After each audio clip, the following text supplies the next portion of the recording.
कड़वा सच क्या है, ये घटनाक्रम आप चेक कर सकते हैं, कहीं पे भी आपको मिल जाएगा।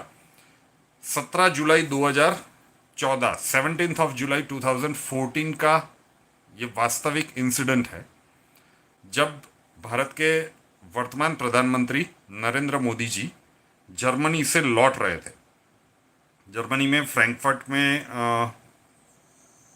जो भी अंतर्राष्ट्रीय सम्मेलन था, वहाँ से वो भारत लौट रहे थे एयर इंडिया के प्लेन के। कई लोगों को पता होगा, कई लोगों को तो पता भी नहीं होगा कि ऐसा भी कुछ हुआ है। और जेलेंस्की कितना बड़ा सत्यवादी हरिश्चंद्र है वो भी सुन लीजिए, पता चलेगा कि क्या है। Ukraine is nothing but a Pakistan of Europe. और यूक्रेन को पता नहीं कहाँ पे ले जाकर बहुत ही खुददार किस्म के, यूक्रेन के लोगों के साथ कोई जाति दुश्मनी नहीं है, लेकिन जो हमारे देश के लिए, हमारे देश के प्रधानमंत्री के लिए इतनी गिरी हुई हरकत कर सकता है, उसके साथ कोई भारतीय खड़ा तो नहीं रह सकता। और भारतीय न्यूज़ चैनल्स उसे ही हीरो बना रहे हैं और पुतिन को विलन के तौर पे ही प्रस्तुत कर रहे हैं। प्रिडिक्शंस के ऊपर आऊँगा, लेकिन वो कड़वा सच शायद ना पता हो तो जान लीजिए। 17 जुलाई 2014 को, जब भारत के उस समय के, मतलब वर्तमान अभी भी है प्रधानमंत्री नरेंद्र मोदी जी, जर्मनी से फ्रैंकफर्ट से फ्लाइट लेके आ रहे थे। अब इंटरनेशनल प्रोटोकॉल ये है कि जिस भी देश के एयर स्पेस को वो यूज़ करते हैं, प्रधानमंत्री हो या राष्ट्र का अध्यक्ष हो, तो वहाँ पे नो फ्लाइंग जोन डिक्लेयर हो जाता है कुछ मिनटों तक। मतलब उस प्लेन के गुजरने से कुछ मिनट पहले तक और उस प्लेन के निकल जाने के कुछ मिनट बाद तक उनकी सेफ्टी के लिए नो फ्लाइंग जोन डिक्लेयर होता है। और प्रधानमंत्री नरेंद्र मोदी यूक्रेन का एयर स्पेस यूज करके ही दिल्ली आने वाले थे। अब नरेंद्र मोदी जी की किस्मत कहे, भारत की किस्मत कहे, या नरेंद्र मोदी के विरोध करने वालों को ये लगेगा कि क्या हो गया, यहाँ पे नरेंद्र मोदी की जगह और कोई प्रधानमंत्री भी देश के प्रधानमंत्री की बात कर रहे हैं कि देश के साथ क्या गद्दारी की गई। 10 मिनट तक शायद ये हुआ कि कोई टेक्निकल फॉल्ट हुआ और नरेंद्र मोदी जी का प्लेन टेक ऑफ नहीं कर पाए, 10 मिनट लेट हो गया। तो इन बिटवीन एयर स्पेस में वहां से कोई एक और प्लेन गुजर गया यूक्रेन के ऊपर से, एयर स्पेस में से, और नीचे से मिसाइल अटैक हुआ और उस प्लेन को क्रैश करवा, मिसाइल हिट कर गई।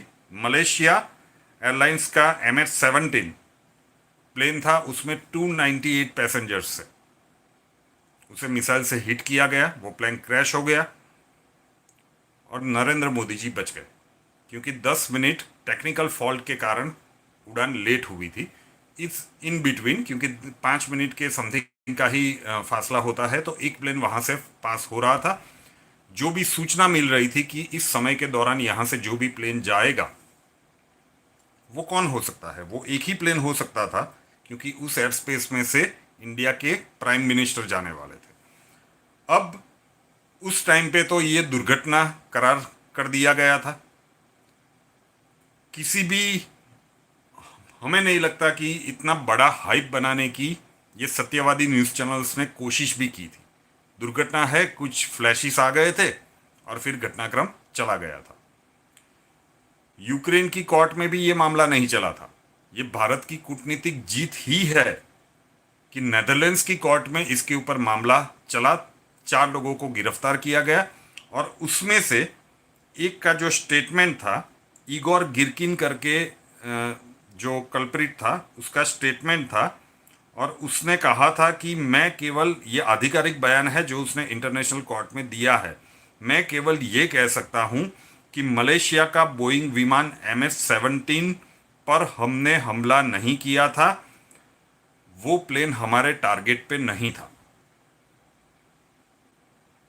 ये भी यूक्रेन की कोर्ट में नहीं चला था। वर्तमान के जो सत्यवादी हरिश्चंद्र बन रहे हैं जेलेंस्की, कूटनीतिक दबाव के कारण उनको ये सारी जानकारियां देनी पड़ी और नेदरलैंड्स के कोर्ट में 2020 में ये स्टेटमेंट निकल के आया है।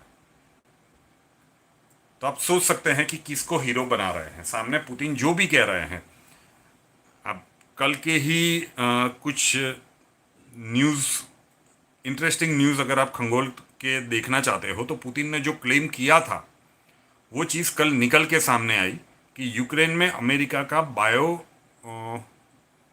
वेपन बनाने का कोई लैब भी चल रहा था, उसके दस्तावेज भी सामने आए। ये सब कुछ गूगल के ऊपर आपको मिल जाएगा, थोड़ी सी मेहनत करनी पड़ेगी। तो जो कुछ पुतिन कह रहे हैं, लेकिन उसे पूरी तरह से ये पूरा पैसों का खेल है, पावर का खेल है। अपनी अति महत्वाकांक्षा